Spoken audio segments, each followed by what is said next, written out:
Yeah, thanks. And let's see. I got a little bit of feedback over the last class from a man named Peter Shapiro. I mentioned him once or twice. He's somebody that I met in the early 70s, and he had whatever, still a real strong connection to Shingu, the Shingu school, even though he trained mainly at Hombu Dojo, but he has a very strong connection with Hikizuchi Sensei. And so, he kind of clarified some things about Kuni no Tokotachi, and we covered that last time. And a couple of things, so since they used, the words of the kami, the names of the kami quite a bit, and it confounded people. And one of the things that the Do Sensei pointed out, when the secret teachings came out, whenever it did, I think it was the early 2000s. And he just said, oh, he used the term code word. And O Sensei talked about Kuni no Tokotachi is a code word for. But Peter made an interesting observation. He said, when O Sensei would use the name of the kami, he said there was kind of an effect that in some sense the names of the kami, are, potentially they're forms of kodotama. And so, we could go into what exactly that means. Kuni no Tokotachi, does that have an effect? Well, it had an effect for O Sensei. Okay.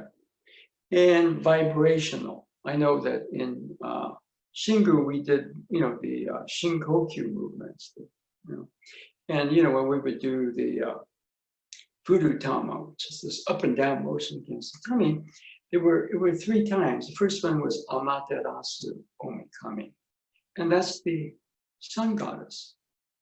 And it was supposed to represent divine impartial love, because the sun shines on everybody. I mean, the sun shines on our president, whatever, And the second one was Oharaido no Omikami, which is actually a collective name for a group of kami, but it's about misogi, about purification. And the last one, Ame no Minakanushi no Omikami, was the original Su point, the original center. It said that it's the center because it's the first thing that flashed into being. And so Sensei said, Ame no Minakanushi no Omikami, where Su is Ame no Minakanushi no Omikami. And Big Bang, creation, unfolded. And then you had Kami and Takami Musubi no Omikami. So you had 1, 2, 3, and they kind of spiraled. And the first set of Kami were all Hitorigami, which I mentioned earlier, which means they didn't come out of a masculine feminine pairing. Later on down the line, Izanami gave birth to the islands of Japan. Amaterasu Omikami Susano no Omikami gave birth to Masaka Agatsu Katsu Hayabe. There's a lot of stuff in there that at some point things started going into kind of like a yin-yang effect. But the original, the more original you get, the more things just were. And so apparently things like Kuni no Tokotachi no Mikoto no Sensei thought it or said it, there was a vibrational shift in his energy field. Yeah.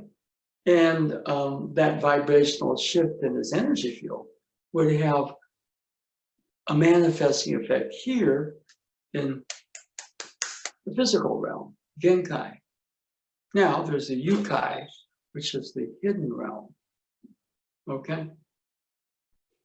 Everything we see is generally, the material or the hidden, Genkai, Yukai.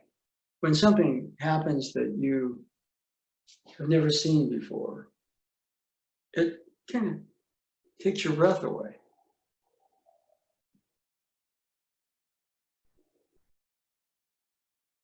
It, you know, in Don Juan terms, it stops the world. You kind of exist in a zone of wonder, something like that. The opposite can happen. I mean, something. Osensei said the last step before satoru, to enlighten, is osoru, which is not quite fear, but it's something like that. So, you know, there's a whole system that Osensei had. A lot of his works that have been translated, you have to kind of piece through it in order to get a flavor for it. But, you know, you read it, he's talking about kami quite a bit. And he's specific about this kami and that kami. Then it's like this kami incarnates into that kami, which incarnates into that kami. And so he's talking generational. Okay, so at the beginning, everything was more immaculate. Right?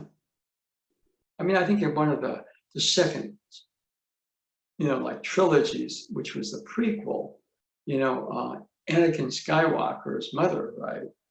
And somebody, maybe it was a young Obi-Wan, so it was his father, so is immaculately conceived. There was no father. It was just the mother.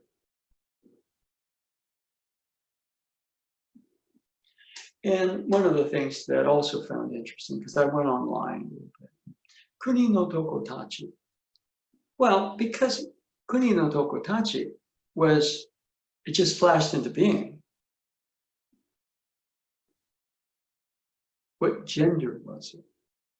Now we're talking gender, but you know, when you're talking about deities and kami, well, guess what? All the translations that I read refer to Kuni no Tokotachi as he.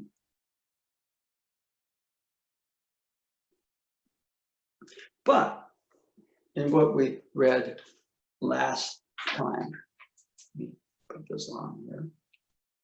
Okay.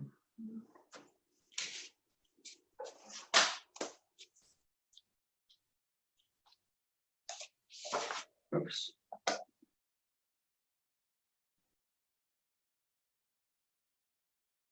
Okay, it's somewhere down here. Oh, okay. The great god of earth, Kuni no Tokotachi, said to right the world through Aiki. She generated unlimited, ceaseless growth, and the world came into being. Okay. So, and I would have to talk to some people that really have the original source material in Japanese. But Osensei did that. He referred again to himself not as the father of Aikido, but the mother of Aikido. Aikido no haha. And so, you know, you have a kami, an important code word, important vibrational energy, which is capable of activating certain things at his level. And you also have a fact that, you know, he refers to Kuni no Tokotachi, one of the real original kami, so original. It didn't have a mother and a father kami as she. And so, you know, you look at that, and I don't think Osensei was being sloppy. He's trying to kind of explain things. For example, hasn't happened yet, where somebody refers to the president. Chances are they're going to say he. And that's obviously in this culture a gender bias. It says a lot about how we view the power structure of the world. Well, Sensei was talking about the power structure of the universe, and he used the word she. My astrologist, a lady named Andrea Mellis, I have to schedule an appointment with her sometime fairly soon. Make sure I do the real cheap pricing. Because, you know, we start talking about Stephen Curry and the Oakland A's for her and Giants. We can run up quite a bill. I can't do that now, but I'd like to check in and see what the astrology of the world is for the coming elections, and what's going on. She usually explains what's going on in terms of the actual stars and everything with the coronavirus. So I'm gonna kind of do that. But she uses the term. She doesn't say God bless. She says Goddess bless.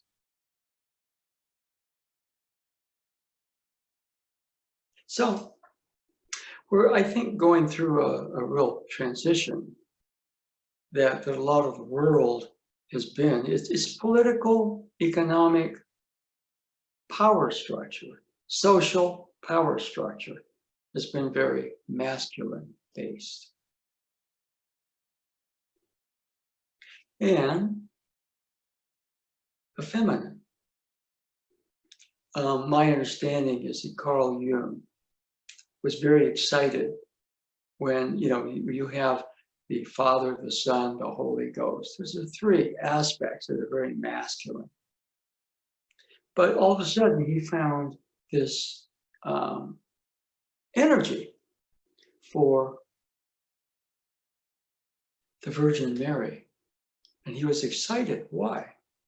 One, because if you make the Trinity a quaternary by adding the feminine element, and this is again Western spirituality.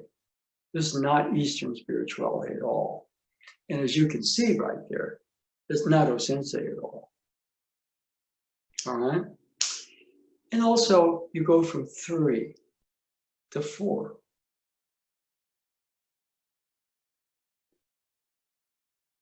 Four has a type of balance to it, which you can't have with 3. My understanding, because I did a somewhat of a layperson study of Jungian psychology. Number 3 is transformation. 4 is balance, consolidation, self. And so I going to self oftentimes is 3. That's transformation.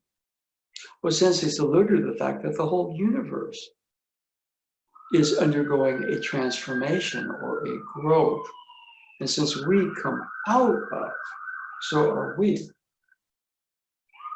So going from 3 to 4, triangle, circle, square. Iku musubi, taru musubi, tamatsume musubi. Starts to be a type of guiding thing. See, going from 3 to 4. 4 is 4. Self is self. I had a discussion with Nado Sensei. In fact, it was yesterday. And we were just saying, self is so elusive. Self is elusive. We can become conscious of ourselves, our situation. We can become conscious of, the actual, what he calls the character unit. And its persona, sphere of influence, and it goes finer to finer, finer to more original. All the while, self is also going finer to more original. And if you kind of point to something, say self is this or that, self is the center, then all of a sudden it's like, well, you're in a construct where probably self is much more than the center, or self is the circle, or self is fire, or self is water, or self is steam. Self is self. It's ever present and elusive, but ever present. And so, O-sensei, achieved the place where he kind of, self was at a place where the actual vibrational nature of things affected reality here. And he said the one permeating factor, divine, hidden, manifest, or vice versa, was love.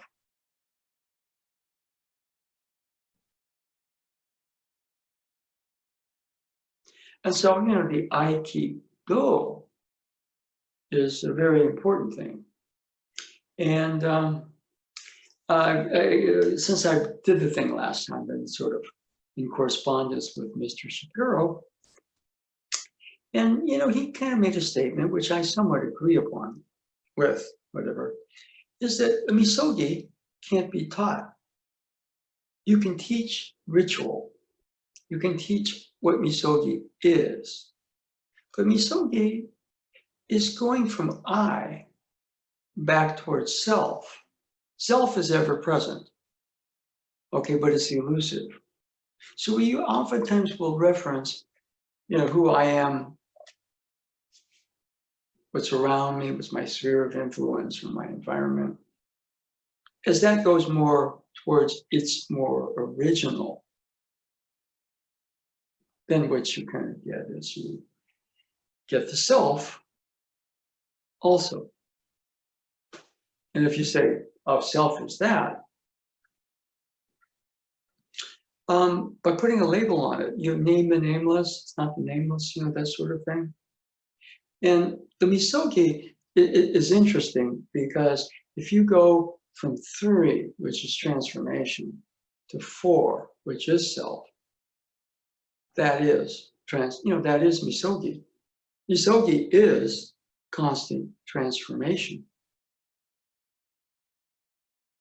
And what happens with the I is the I kind of holds on.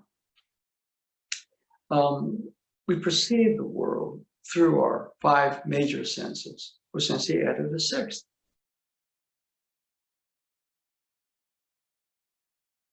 As we go dimensionally finer, our perception, our senses clear. The divine realm would probably be where you are really have cleared away so much that there's a direct perception of whatever. And we give it a name. Go back to spirit. Spirit's probably a good name, but it's a name. But in the Kototama, that would have power. And not power over, but connected to the divine workings of things. As we transform, we are in tune with the universe itself transforming. There becomes kind of a resonance with that. And that's, to some degree, the movement of energy, breath, sound, and there's a center where stillness is a part of that. So in my research, it's kind of those 4 things, okay? And those sensei used a lot of the names of the kami to, he used the names of the kami to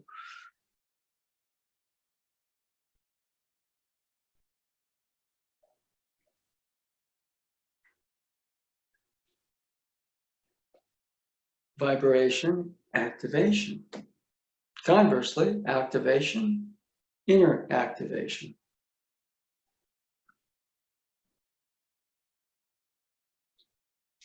I remember, I think it was the last time I actually saw Ikizuchi Sensei was 2001. And Linda Holiday Sensei and I, we went to visit Ano Sensei. And, it's rude, and we hadn't really seen Ikizuchi Sensei in a while.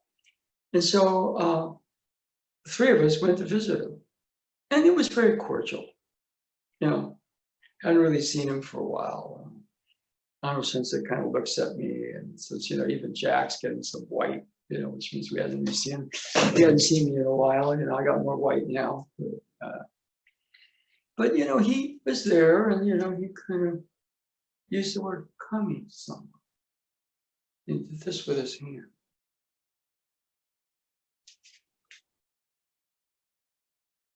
I thought, wow, that's interesting right there. Energy is moving out there. That same pattern is moving inside him. It's not just, okay, I'm going to learn this the way the hand is one.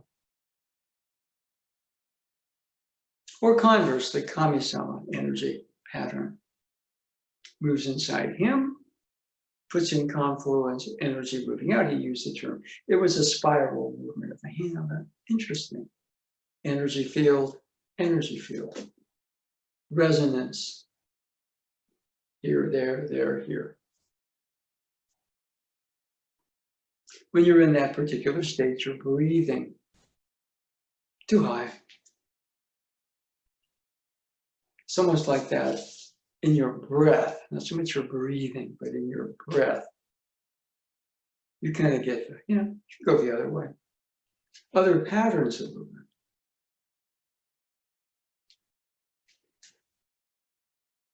I mean, and what is this? I mean, it's well, this is an opening motion. It's a closing motion. If you go this way, you're getting an energy field. It opens, backs up, closes on itself, opens.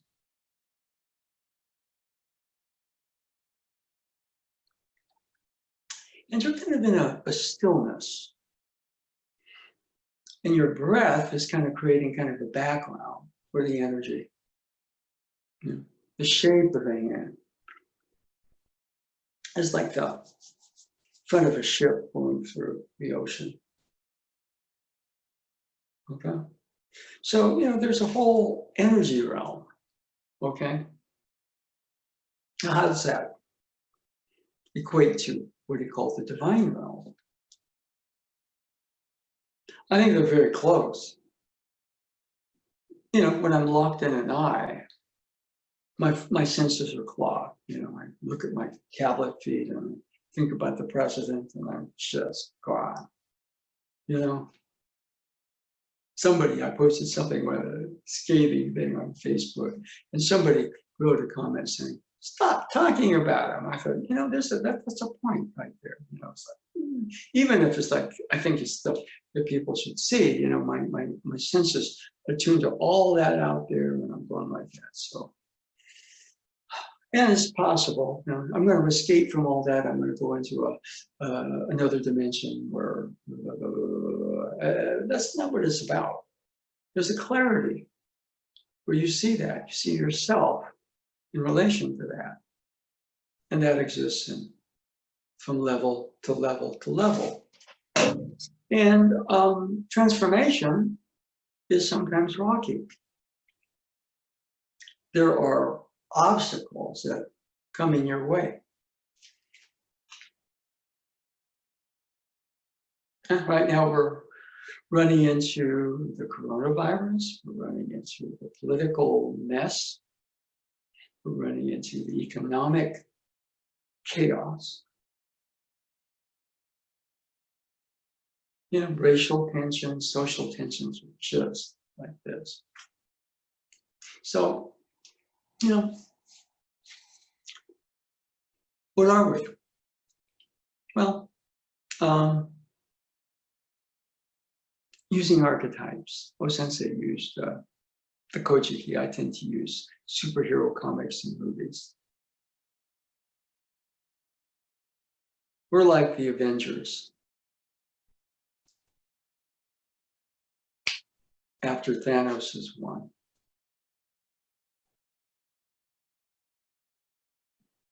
All that's going on out there.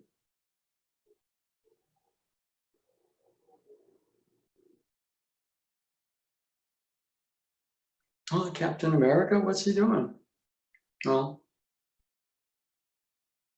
he goes to support groups, tries to get people to process it, because he's processing a lot.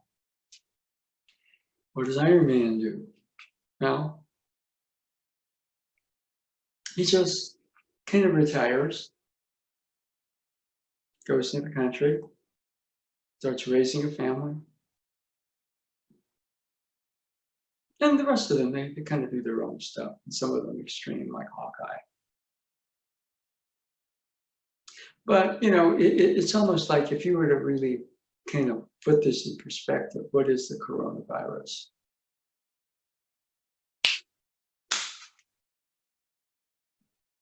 It's Thanos.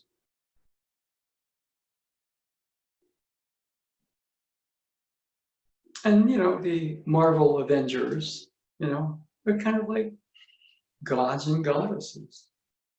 What are they doing? Now, one, they're coping, some better than others, some more constructively than others. Everybody has a human side. But they don't give up, do they? And, you know, if we were the Avengers, then chances are what we would do is we'd go in the quantum realm pre-2016 and try to influence the presidential election. So yeah, maybe the coronavirus is going to happen, but it's not going to happen to this level of mismanagement. So if you want to make the president Thanos, no, he's too dumb to be Thanos.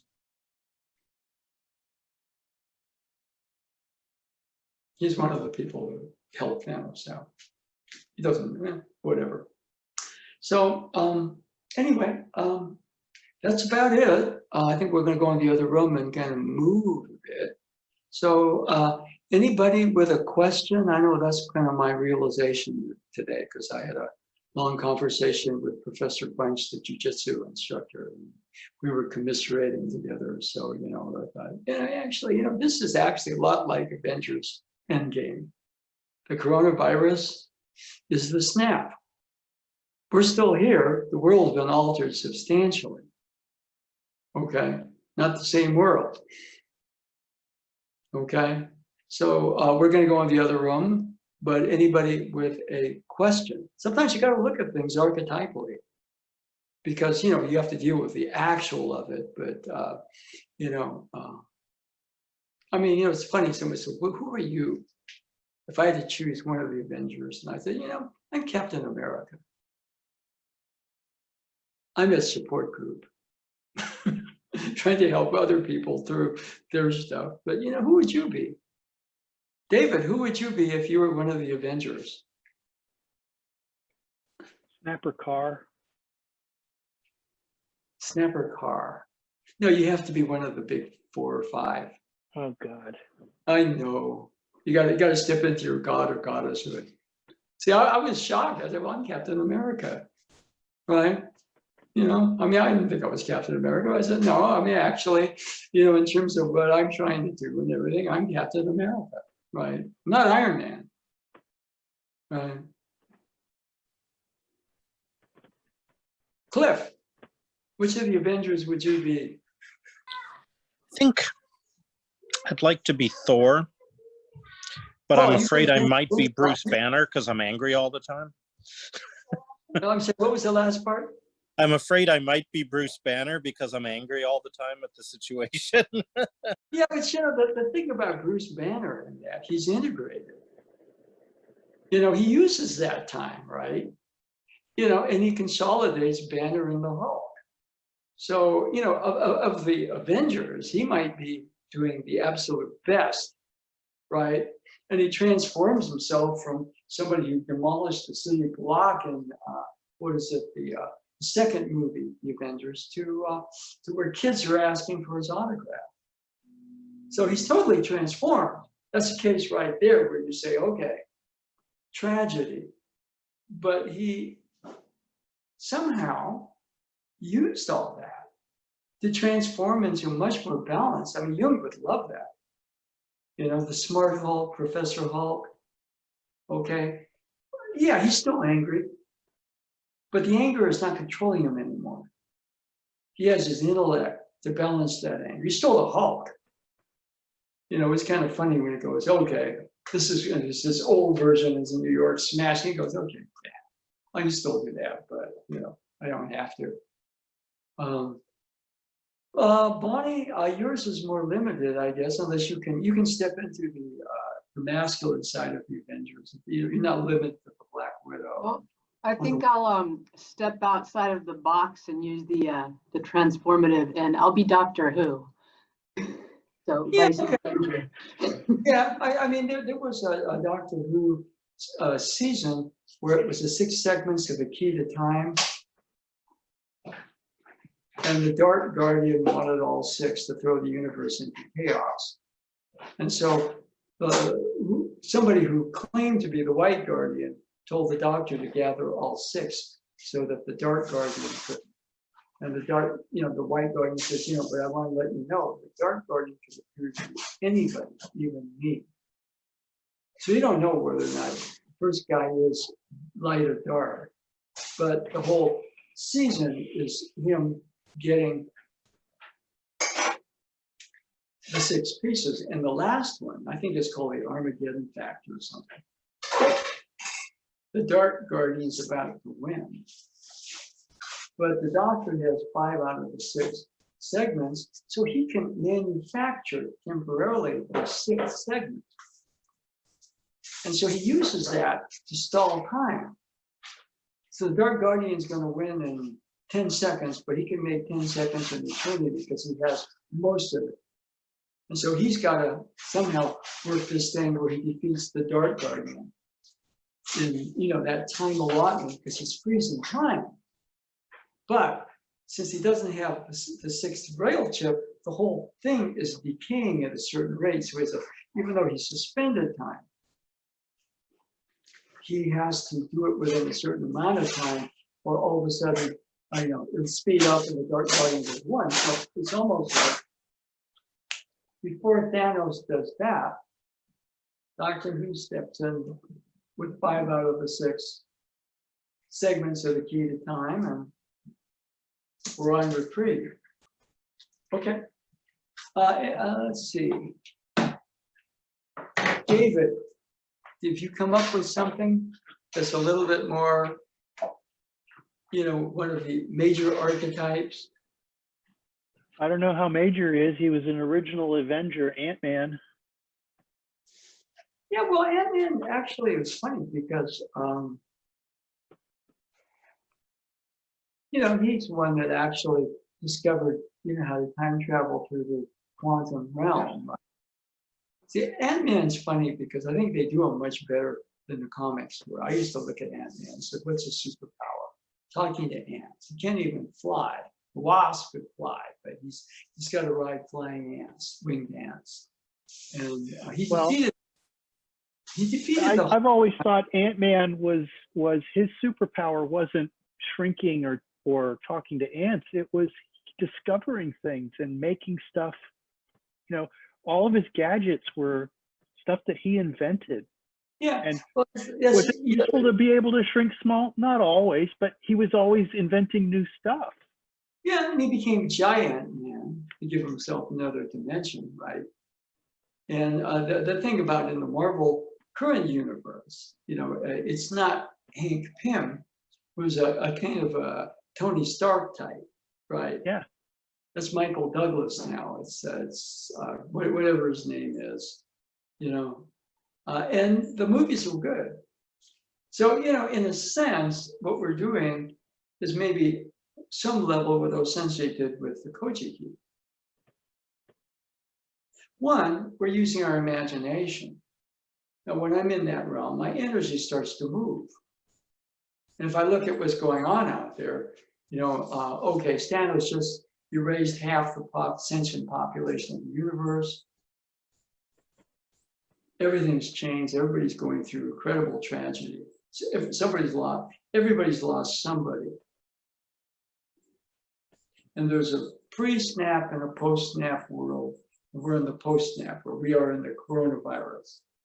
So, you know, I guess, you know, I would be Captain America.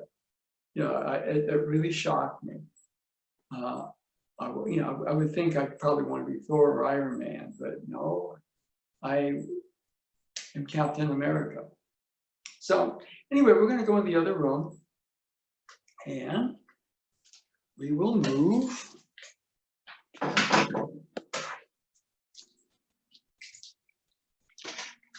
Oh my gosh, that was quite a.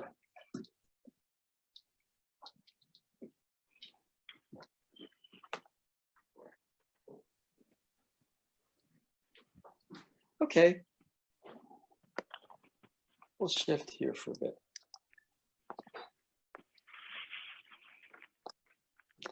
And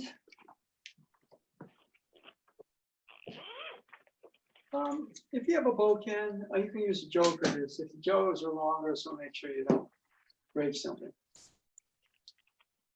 Okay. We're doing a little bit of check down with the staff spear. So I thought we'd maybe do a little bit with the sword. The grip is very much the same. This is the spear. Tochima Sensei, by the way, would do this. You know, he sometimes would, you know, he'd be doing Bokken, but then he would demonstrate the spear movement. He would turn the blade side away. And you wouldn't grip this way, you'd grip this way. Boom, boom, boom, boom. Okay. So check down for the sword. Left hand, see, right, spear, right hand's bottom hand. Sword, left hand. Same grip, there's tendency to do this, or to be sloppy. This V right here that you form between your thumb and your index finger, that goes right there. The palm is part of the grip. You don't choke up, but you also don't hold down here. So right about where your hand blade is, that's where the handle, the end of the handle is. Insert your V, hold from underneath, close from the little finger. You don't grab this way.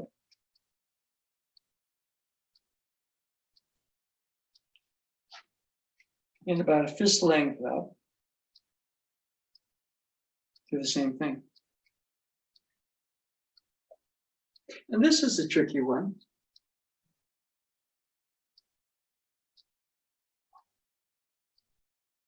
You get the same triangle effect. Now, the tip, if it's right in the middle, you see both of these sides affected. There's not a big turn like with a spear, but you point that towards the eye of an imaginary partner. I'm using basically my own height. Somebody were taller. If Stephen Curry were here for a private lesson, he's about there. My granddaughter, I'd be like, oh, about right there, okay? And same thing, there's a springiness.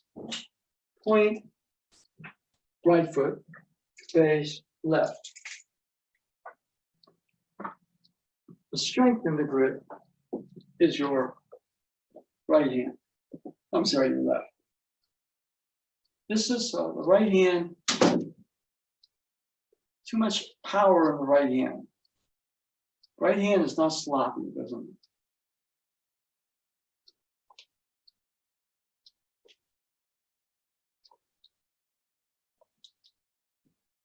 And you'll see right here that both the right and the left sides are exposed here.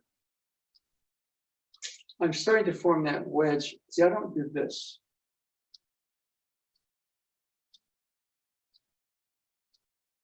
Now careful, because the right hand starts to want to take over. The left hand is closer to your center. It's your power hand. Right hand is there just to guide.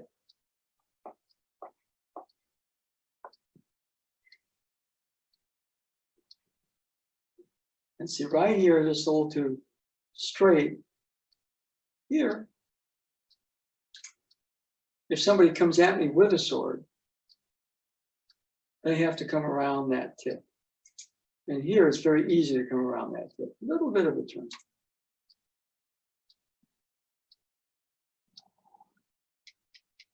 Okay. Now there's a variety of different cuts. A good warm up. Feet together, no triangle.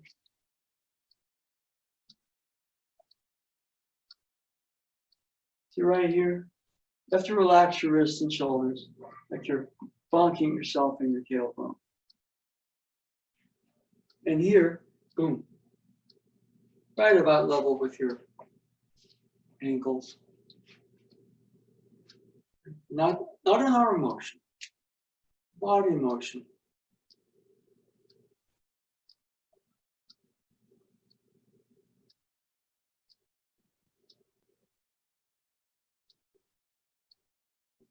And that gets my whole body in the movement as opposed to just arm movement.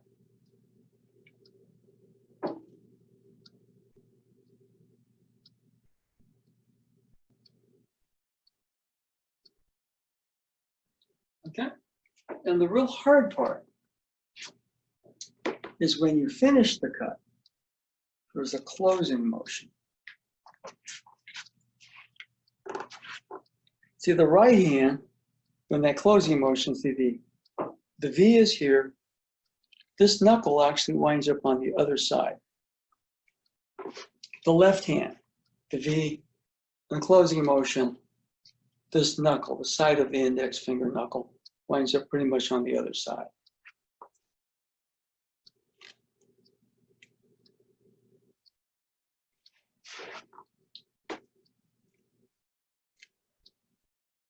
And now, I'm putting my weight in the cut.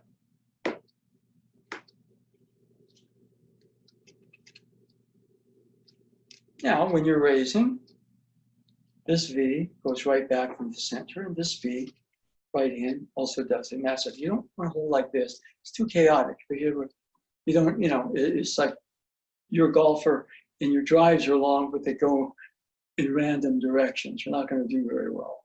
You'll hit one occasionally, that's good, but most of the time you're creating a problem. The longer the ball goes, the further you are away from the tee.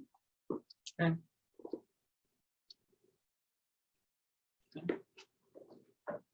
So check. Feet springy, not set, but also not too hyper. Boom. Boom. Knees, hips, same springiness. Okay.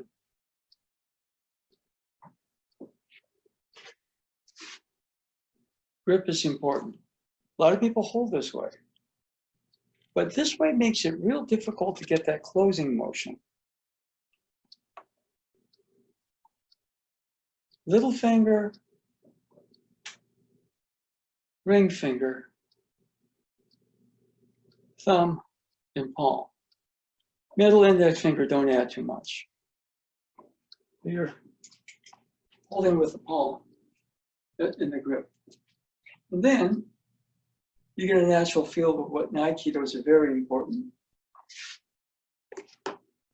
form, which is your hand blade. Most of the time, you use a hand blade, something's coming at us, you don't want to try to catch it because you'll jam your fingers, or if you try to catch it, your thumb gets it. But here,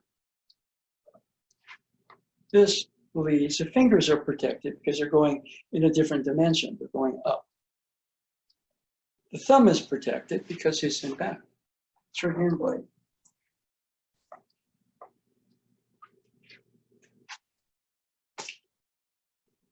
Just that.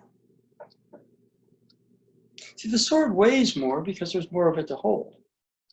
But when I take this away, the weight goes into this hand, but there's less of it than when I go this way.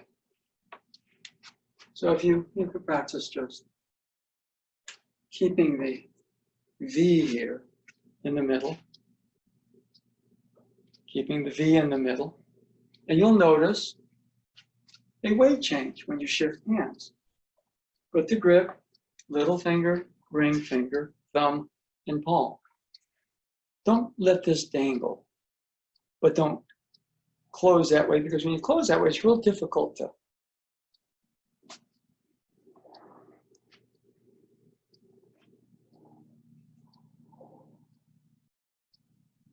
Okay.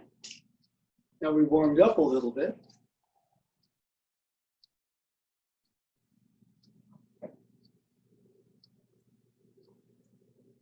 Boom. Boom. Boom. Now I want you to see where this is hands, movement starting in the hands. Now the movement actually starts in the body.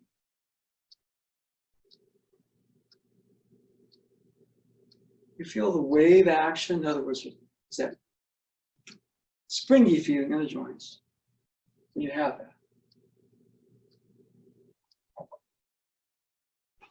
And at the very end, there's that closing. Now, when you're starting to raise, you reform the V's here. You don't want to raise this way, or try to raise this way.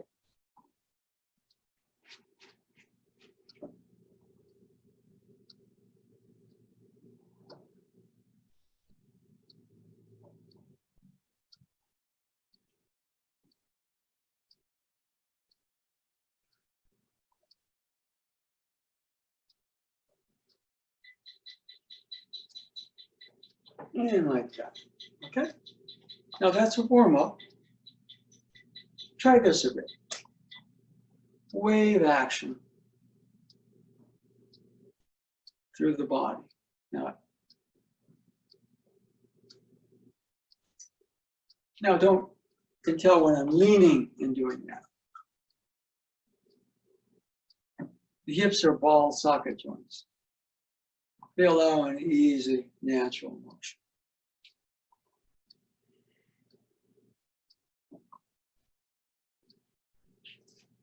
Now,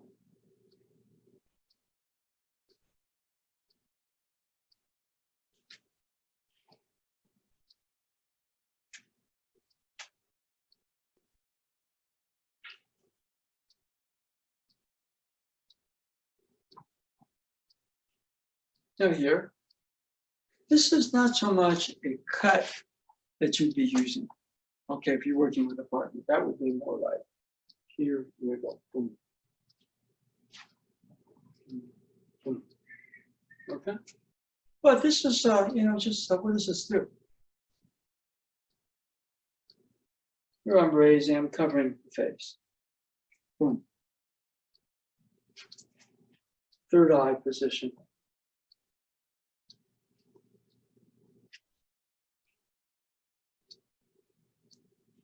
And if you check, when I finish, this knuckle is on the other side. This knuckle is on the other side. When I'm raising, the V here goes right back in the midline of the sword.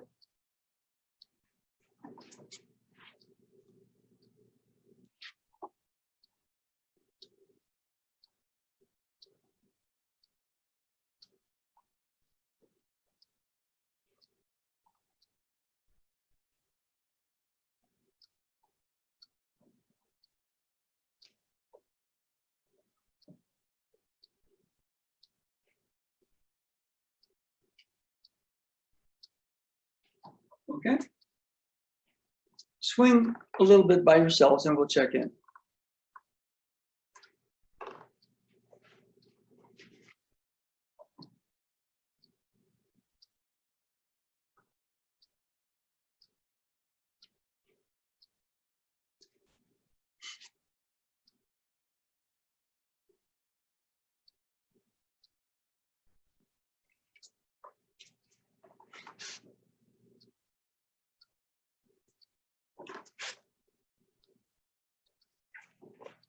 Okay, those are checkpoints.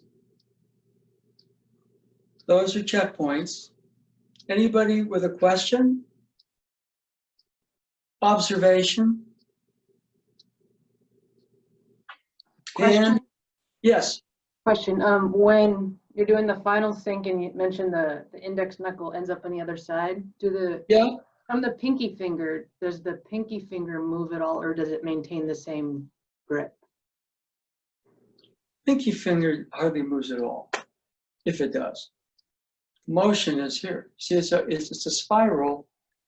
It's a spiral. It's a double spiral. If you hold too tight, your power, your energy comes back on you when you strike or cut. You want it to, boom, go out. Okay? And so you get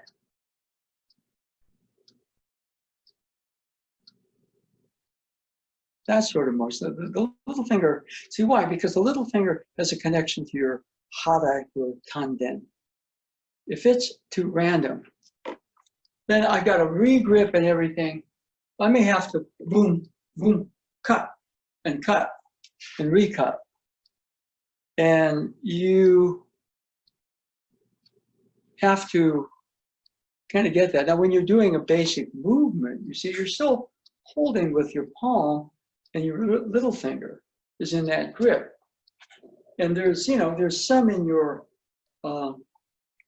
middle finger, ring finger, but basically the same thing as thumb, little finger, palm, The rest fill in.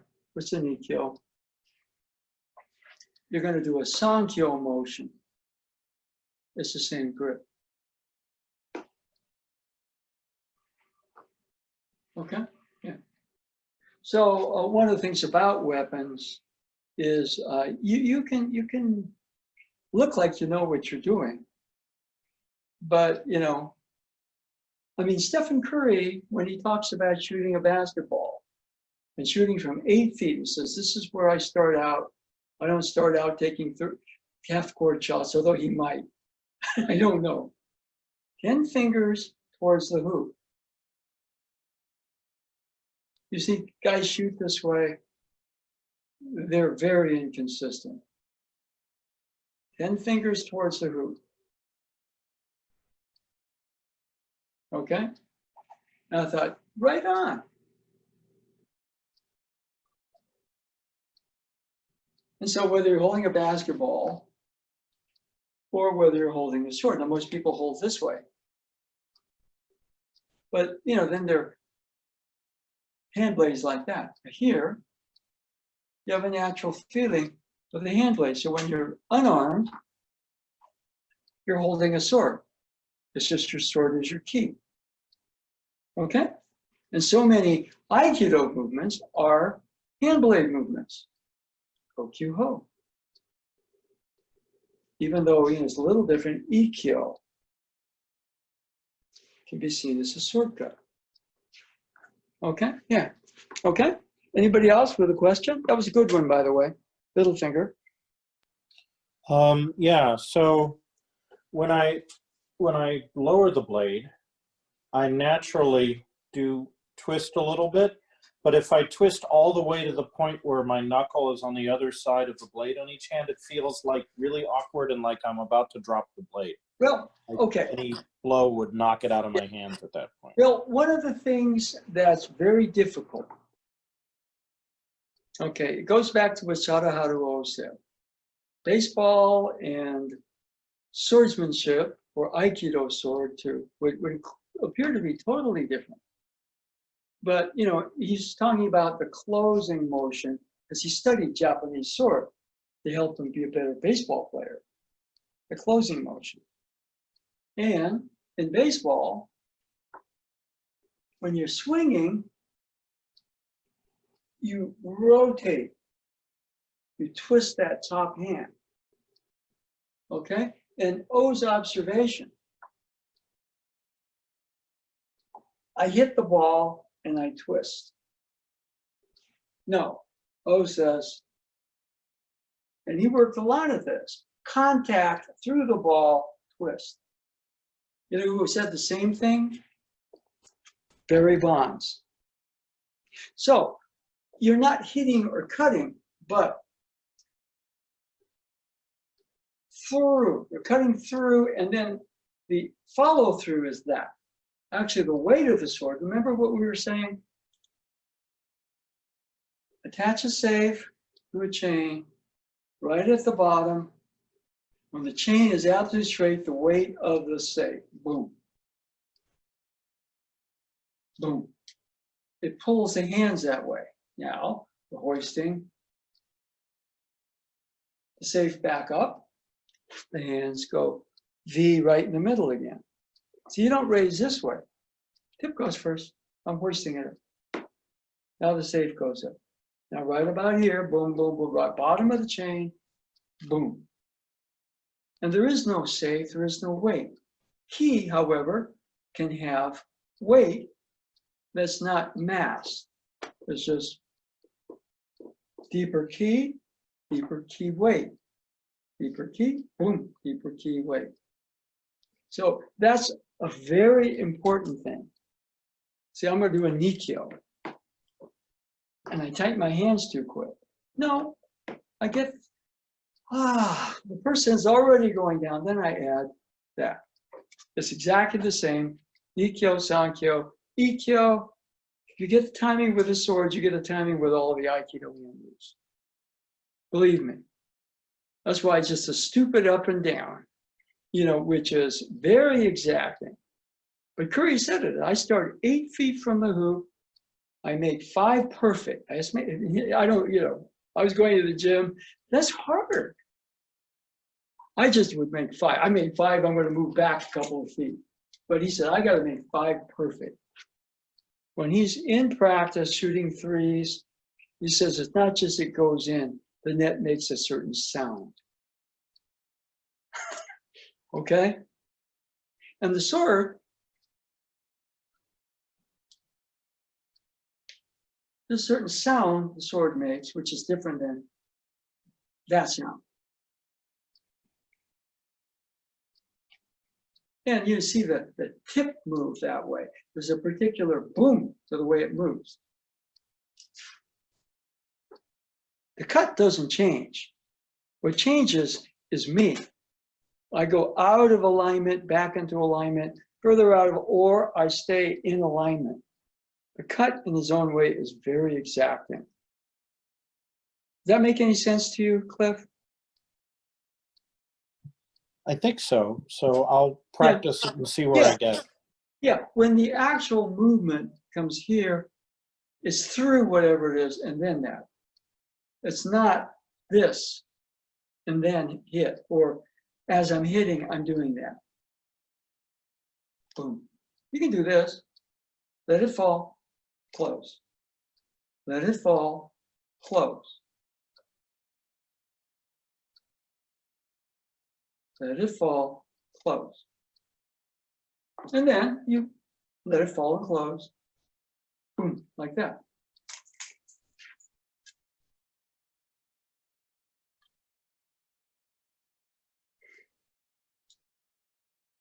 Okay. Now,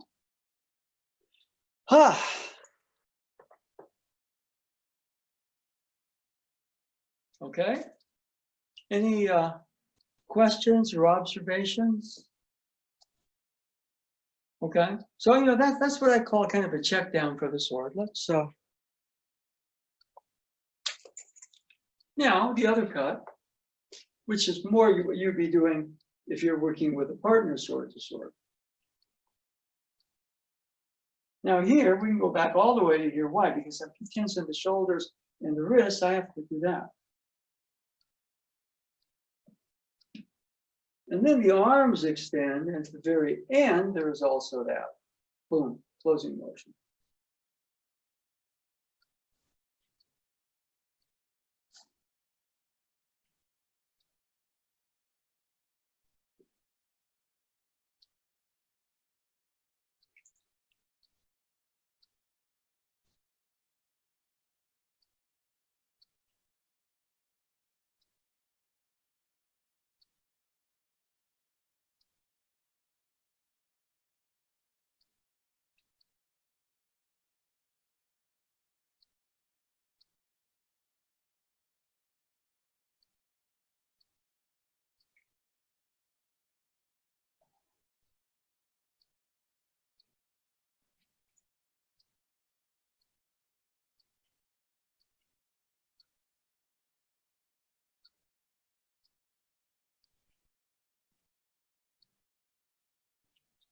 Okay.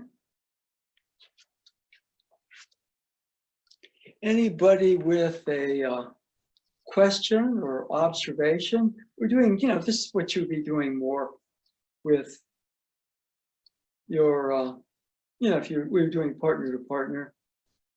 Anybody? That one felt a little more natural to me. Yeah, it depends on, exactly what you mean by natural. Okay, but I can see where it would.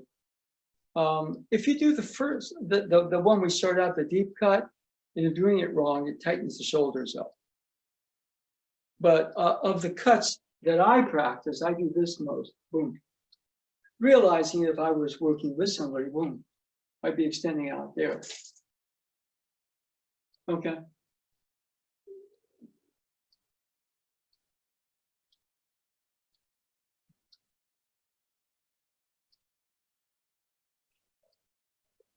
What I find is I can do more of these.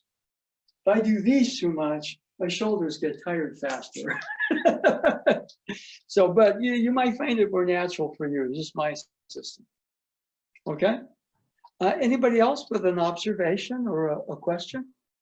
A question for Yeah. when you're going back, how would you describe the balance or the weight in your feet, specifically the back foot? How does that Okay. feel?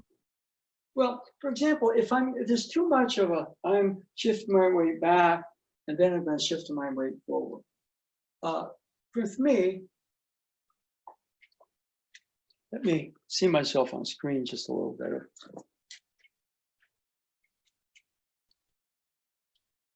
See, for me, it's not so much I shift my weight back on the feet. For me, the shifts come in the hips. So remember, the hips are ball and socket joints.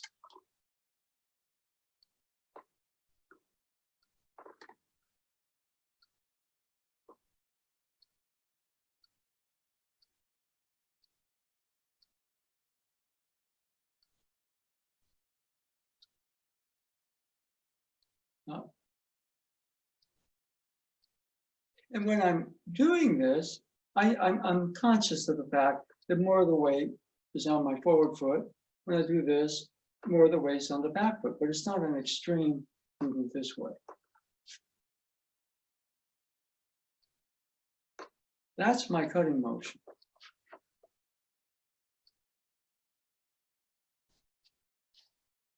See, if I go this way, the cut is out there. Okay, if I go this way, boom, right? In baseball, there's somebody who can hit a home run, but the swing is very, very big.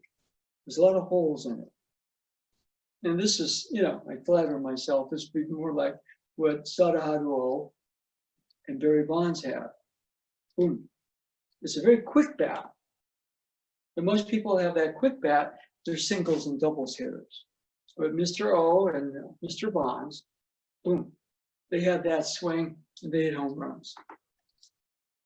Mr. Bonds with maybe a little bit more help than Mr. O with the chemicals, but hey, you still had to hit them. You still had to understand how to hit. Okay? So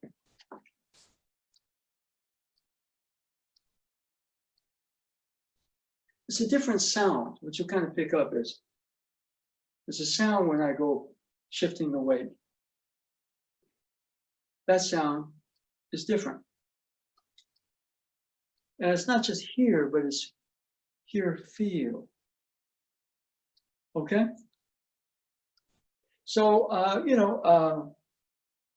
the greats, Curry, that's just that goes in. The ball makes a certain sound going through the net. With Bonds, again, this blind woman goes to batting practice. And she said, that's Barry hitting. And somebody says, how do you know? They don't announce who's at the batting cage. When he hits the ball, it sounds different. Like Bonds was, I would watch him, he would have this thing where he'd be up there like this. See, he wasn't like this. His body was already forming a spiral. And then when he hit, it's almost like that lead foot, you shift your weight and you follow through, hit through the ball. The Bonds would rotate, and he would get that angle of the bat right towards McCovey Cove and his lead foot. He'd be on the side of it, not here. I don't know about Mr. O, but Mr. O had the one leg and boom, like that. But a great hitter, you see, doesn't go like that. A great hitter, there's a certain angle that they get through very quick. So the ball, it's a pull hit. Bonds could hit the ball the other way, or he could drive it to the center field. But, boom, boom. Okay? And the cut. See, if you're shifting this way, there are too many holes in your swing. So you're going like that, boom, boom, oh, boom, right? If you shoot like this, it takes too long. That motion, which is exactly the same thing as that motion. Different thing. Basketball, round, Bokken sword. The greats I study the greats. I'm not great myself, but I study the greats. Right? You can learn Aikido from any real great at anything. Okay, anyway, let's go into the other room.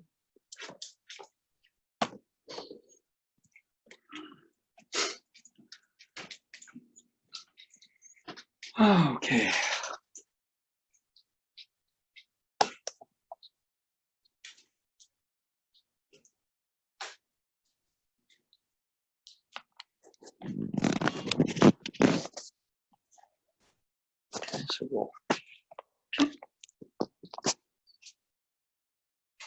So what we did there is we went through a kind of a check down. And, you know, Curry put it this way, he just said, all great shooters have one thing in common, and that's complete mastery of their basics. The grip on the ball. He said, you know, they don't necessarily shoot like, okay? But Larry Bird had his, Stephen Curry has his, Michael Jordan probably had his, and there are probably differences. It's repetitive, but it's not mechanical, okay? Because what happens with the greats is they understand that there is a particular place that doesn't move. Now there's movement of eye, and certain days you're locked in, certain days you're a little bit over here and over there. If you're over here or over here, you fire off a couple and you're right there. And being there requires a lot of consciousness. This is very exacting. On the other hand, all grades are fluid. They're not locked in. I look at sometimes, you know, some replays of Stephen Curry shooting threes, and sometimes, you know, he shoots with his right leg back and he twists in midair. Sometimes, you know, he's shooting and with the leg, most of the time when he shoots this way, the leg swings. See, if I go like this, you watch the hands, they're like this. But you're going to rotate the ball, the hoop doesn't move. But Curry puts it this way, he says, I do several things. He says, one, my feet are not this way. My feet are a little off, 15 degrees or so. Okay. And he says, I start with the ball on the left side, which means other shooters may do it differently. Other shooters may score up this way. All right, and other shooters may start over here. But there are certain basics. So these are basics. These are little things I do. Now I go to the Y and I say, let's see what happens if I put my feet out 15 degrees. All of a sudden, I get so much more arc on my shot. I'm going, wow. And if you shoot this way, I mean, you know, you can have a high release, the ball goes up. But you know, but on the other hand, see if you start to drift, the ball starts to go all over the place. So in motion, boom, be able to rise and, okay? And the thing about, you know, Curry, you know, is when I started to study his core movements. Okay, and hold on just for a second.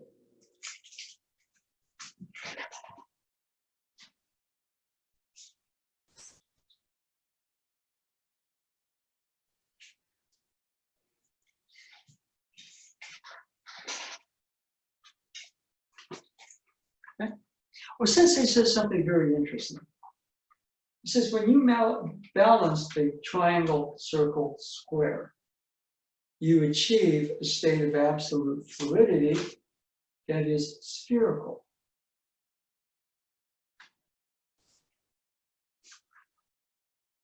There's kind of you have a remote in here.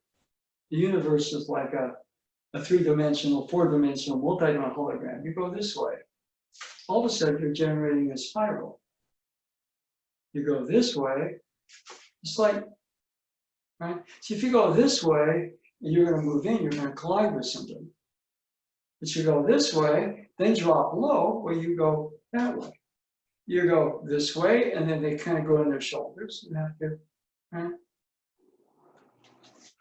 And honest to God, if I ever get back to the gym, I got to go and practice driving the hoop, and all of a sudden going right here, not going here, but putting it over here with arc and spin, you know, because the shot blocker is going to get you this way, but you go out here, add more arc and spin, put it high off the glass, and then, because that's what Curry does. I would look at what he does and say, how does he do this? Then I go to the gym and I kind of, oh, this is okay, it's that rotation. But you see, the shooting motion, you got to get your hands. The point is, you know, going this way, the fingers go off the hoop. So you can rotate this way, the hands are still going towards the hoop. But you see how your body's going that way? That's generating a spiral. And then what you'll find with NBA shooters or great shooters is the basket's over there, but their follow-through is over here. The basket doesn't move, but they're generating a precise spiral, counter spiral. And if you start to go too much this way, you're going to be shooting way over there. And if you don't do that enough, you're going to miss to this side. See how much the ball turns? But all that, the fingers have to stay aligned to the hoop. And Curry, does he shoot a jump shot? He shoots on the upside of the jump. And what he does is he translates, boom, the actual boom from his core, boom, into touch. It's beautiful. I look at him shoot, and it's like watching old sensei spinning the spear around. Or if you watch because it's on YouTube, you can just YouTube Sadahadu, you can watch the swing. Same thing. Well, all right, the masters, even though they're in different lineages or different sports, you'll notice how they're able to. They have their check down. And most of them, not just it goes in or the ball goes out, there's a certain sound. So, you know, motion, sound or vibration, and the breath. See, as you're breathing in that spiral, and then you're balancing it, so the counter spiral is exactly in balance with that spiral, and that's a release. And if you go this way and this way, you'll either miss that way or that way. Trey says, he can live with himself when he misses short or long, but when he starts to miss to the side, he has to really square up. And then today we were going with the sword. Boom. Okay? You can study anything, especially motion, but if you study the best. I've always had that, you know, as a kind of a fascination. How does somebody do that? You know, and it becomes kind of like a space-time puzzle, which I kind of like to investigate through my own motion. Right? Cliff, do you ever throw a baseball? Not in a while.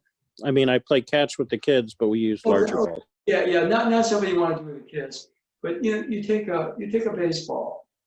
I've always been fascinated by spins, and you throw the ball, it goes this way. Now you throw a ball and you snap your wrist, you get a curveball. But if you grip it slightly off the center, what you do is you just let it slide out. There's no wrist action. It's called a slider. And you get less break, but it's easier to control. And the slider is a much later break. The curveball, if you see it, you still have, oh, it's a curveball. That's hard to hit. But the slider is slower than a fastball, but it breaks much later. And so they say the hardest pitch in baseball to hit is a slider. But you see, it slides out of your hand. You don't snap the wrist. As such, it's very hard on your shoulder. All right, so your pitchers don't do it, but they lift to make sure the muscles there are good, right?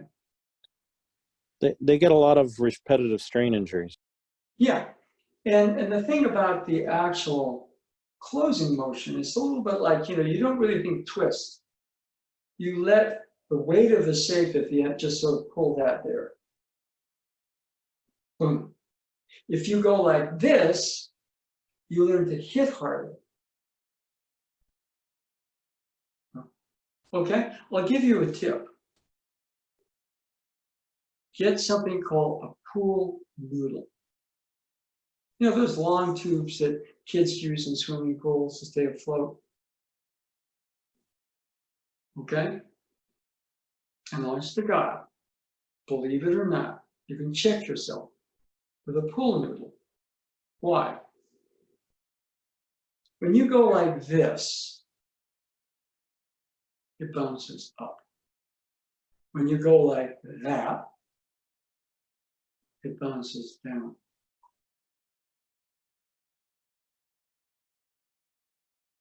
Boom.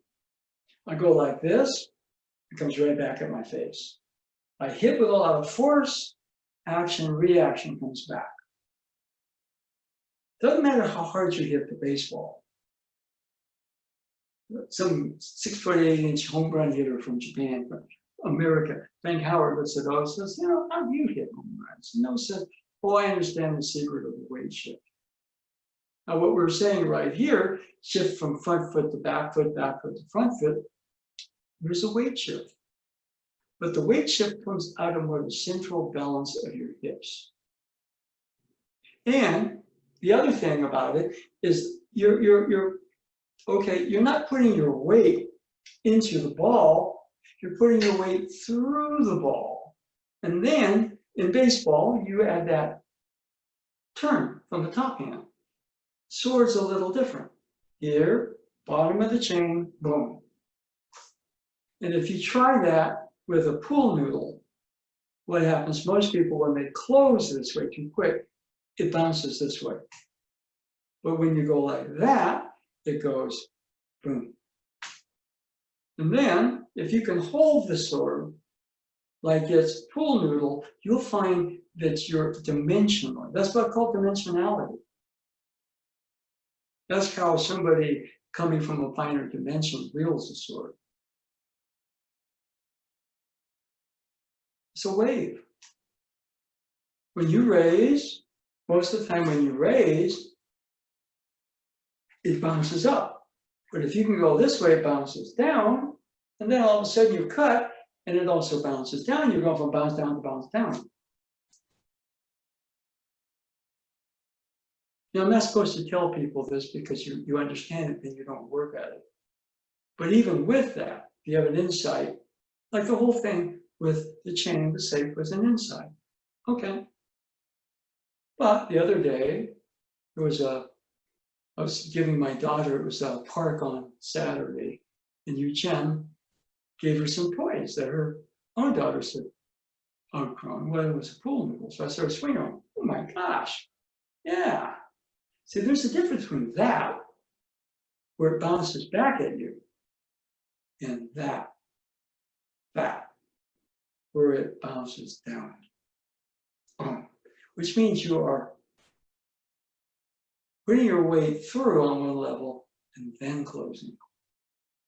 You're putting your weight through the ball, and then you add that twisting motion. Okay? You generate a wave explosion from your core, and then you follow through. You don't look at the hoop and throw the ball at it. It'll go in sometimes, but it's flat. and you'll come up short a lot, or you'll bang one off the back rim. So Curry's genius is his ability to balance these two spirals. Breath, core, boom. I think it's beautiful. You know, I've always, you know, like doing detailed study of things, you know, and you study the grades.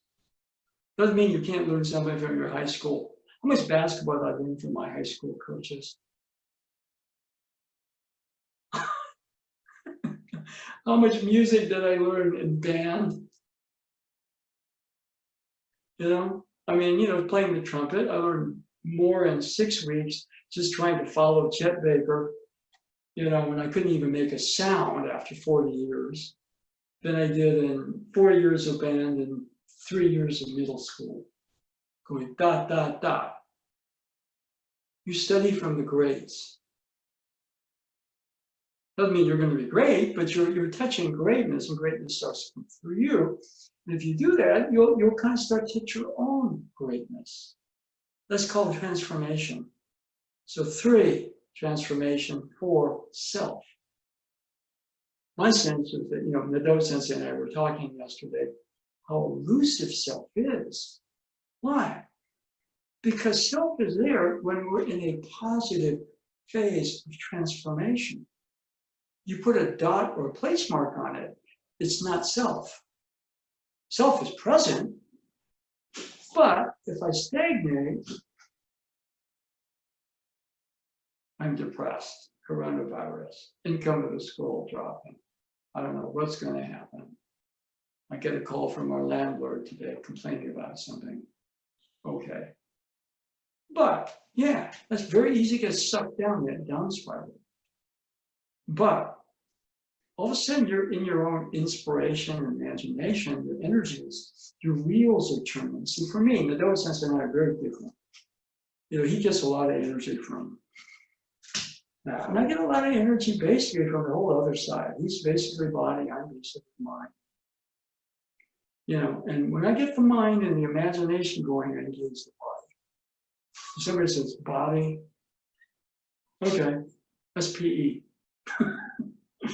All right, but when somebody says, okay, how did Curry make that shot? You know, oh yeah, he rotated here. He put a spin off of a fine rotation. He put it in an arc high, and even though he's going in from this right side, he goes to the other side, and if he goes like this, the shot block blocks. So he goes out here a little bit with arc, puts it high off when it goes in. Go, wow, that's about 3 or 4 algorithms that he does like that. I find that fascinating. All of a sudden, boom, I want to move the body. I want to, you know, if I watch those senses, how do you do that? Oh, energy fields. Ah. See, my body engages when my mind is active. Now, those sensei has a lot of imagination, but he creates everything through body at that level. And I understand why. He yells at me all the time. I'm wrong basically every single time I talk to him. So, you know. But I know that for me, that what he's saying is correct. Yeah, there's body here. Yeah, if you don't have the body, you just spin off into your fantasies. But I also know it's not going to get me up and about. I'll just do a job, so to speak. But when I get engaged, my body starts to want to move. It's because my mind and my imagination are being perked. And if it's Chet Baker, or it's Sadaharuo, or it's Stephen Curry, or it's Albert Einstein, you know, different body. Einstein's body was the body of space-time energy. So yeah, I find that so fascinating. Right? And you find certain like this basic term in Sankhya. You don't have that turn until your key is already in that. So the body changing too quick. I swing the arm, click. Then all of a sudden, your energy and your partner's energy are co-spiraling now. Then you can step through, turn around, and give them your arm back, and they fall down. You've got to be able to be able to break down even a basic move. And that takes imagination, discrimination, discernment, intelligence. You do that, my body's there. If you tell me to go out there and do 30 push-ups, I might do it because I do it. You know, Aikido, you know, your shoulders after a while, you've been sort of extending. You know, I do push-ups because, you know, I used to do them before I go in the shower, 30 of them, so I don't forget. Okay, why? Because it pulls the shoulders back. You know, your body is something you have to understand. You know, there's certain sort of leg things. What I find is that if I do the Tai Chi, you know, if I go out there and, you know, just do something like walk for a half hour, I come back. But if I do Tai Chi for a half hour and I'm walking around, and there's kind of you know, like I'm walking on a cloud. And so, you know, if I'm going to actually work the legs these days, I'll do some Tai Chi. You know, and so you see what I mean? You start to understand the dimensionality of your own body. If you just do something. Now, what I found is interesting is that, you know, Steph Curry's trainer, because, you know, there are no basketball games going on. Steph made a joke because I guess somebody won a golf tournament, and he went up and said, I'm not going to be doing anything for the next 3 months, so let me know, I'll be your caddy. Because he likes golf. He's a really top golfer, not a professional level, but I would not doubt that if he decided to give basketball up, like Michael Jordan gave basketball up for baseball for a period of time, he'd do okay. Might not win a major, but he'd be noticed. So I'll be your caddy. That's cool. I don't have to be the star. Of course, you know, Steph Curry caddying for you, he's the star anyway, but, you know, that's no matter. But, you know, the whole thing is basically, you got to find out what gets you in a place where your energy moves. And some people, you know, they love the body, and that gets them moving. Okay? I mean, a lot of the stuff that Nado Sensei and I do, we have a problem. How does Sensei do that? Okay, we have certain constructs and certain things. So we go back, we just kick it back and forth. That to me is fascinating. Being wrong for 90 minutes or 2 hours on the phone is not. You know, you realize after a while, it's okay, you're playing with the house's money, Jack. And so, yeah, okay, but we do usually come to an accord. He kind of acknowledges a lot of my stuff, you know, which he, you know, he's uncomfortable with because it's fast. I pick things up like that. And he kind of likes to really just, and I'm going, okay, I'm going to go nuts here. But that's valuable in its own way because, you know, I could be going nuts with the coronavirus. You know, I can't do anything. I can't do anything when this guy is really controlling the whole thing, which is okay. It's his process. If I want to play basketball, it's his ball for now anyway. So yeah, okay. You want to play that way? We'll play that way. And so it's up to me to blend. And so I get practice dealing with a situation which can, you know, if I get too self-important. But you learn to stand up for yourself. Right? You learn to stand up for yourself when you're with a personality like that, not fight them. All right, and so I think with him, he's becoming a little freer with his process work because I am very free. Okay, and you know, having to deal with him keeps me a bit more grounded, a bit more basic. So it's a win-win, at least for now. Okay, anybody with another question or comment, observation? So you see how much there is in that shortcut. But there's so much in a Shihonage, in a Niminage, in a Nikkyo. You see the same archetypes that were in a Nikkyo that you do see with the staff or with the sword. What we'll do, I think, today's Wednesday, Friday, we've been examining a lot of the staff, but we can examine, for example, you know, the actual entering and turning motion off of the sword. Well, Sensei studied both. In fact, somebody told me once, she says, you know, what Sensei really did is he took the classical sword and he merged it with the staff movements, with the spirit movements. A lot of his movements are not classical.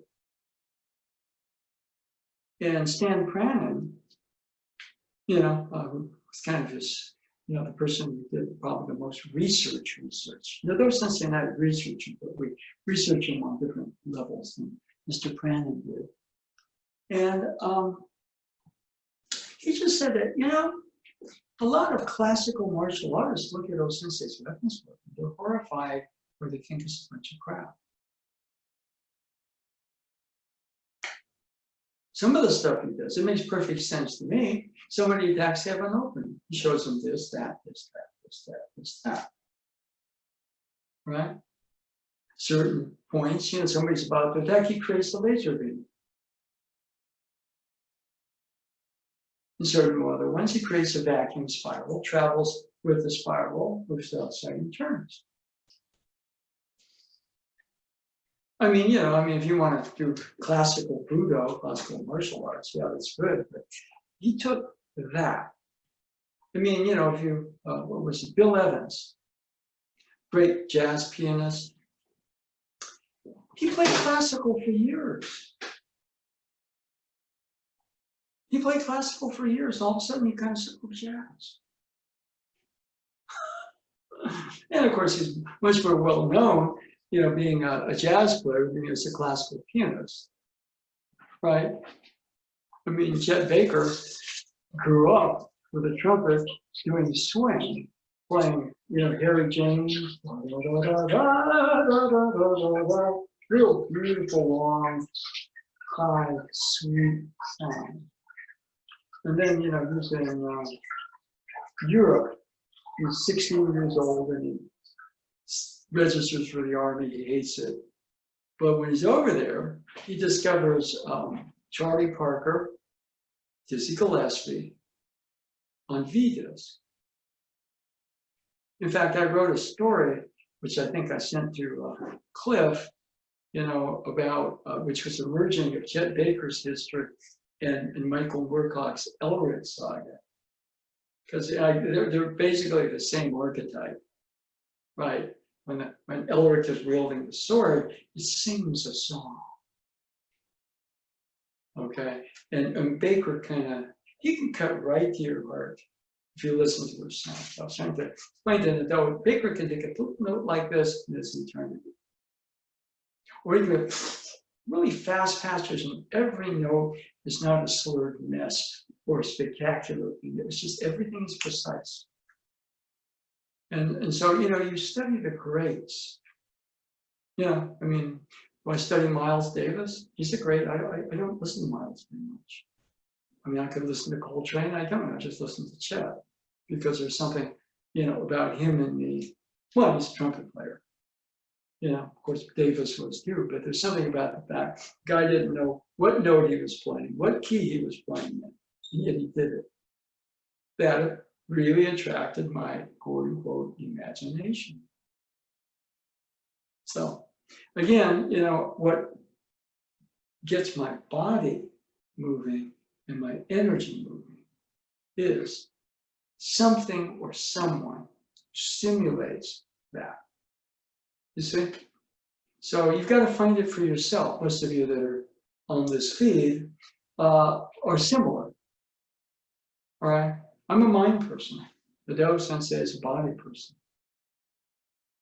And I appreciate, if I'm going to stand up, all right? But, I can practice standing better and everything. But, if all of a sudden, you're in a finer dimension where you kind of float up. That's fun for me. And if you reduce it to body, then to me, I'm okay. All right? It's like doing push-ups, which, I will do because I work, because Aikido for 50 years is going to take a toll on your shoulders, even if you have been somewhat doing it right. Believe me, repetitive motion. Then I do about the 30 push-ups a day. All right? Anyway, let's see. We've been a couple of things. A week from tonight, we are starting the online Tai Chi program. So if you are interested, if you're a full-time member of Aikido Sensei, no charge for it. If you have family members that want to do it, half price, so it's $100 for the course. If you know of anybody who might want to do it, the dojo at this point can use the income. Okay, so if you can persuade some people, and the Tai Chi is something, you know, that actually I use a lot. I find right now, you know, Kensies go out there and try to do too much, which is physical exercise. Tai Chi is actually fairly comprehensive. In 5 minutes, I've been doing that form lately. If I do 2 or 3, I do 3, that's 15 minutes. And, you know, if I do a long form, it's 20 minutes. So I do a short form, it's supposed to be 30 movement, which is a short.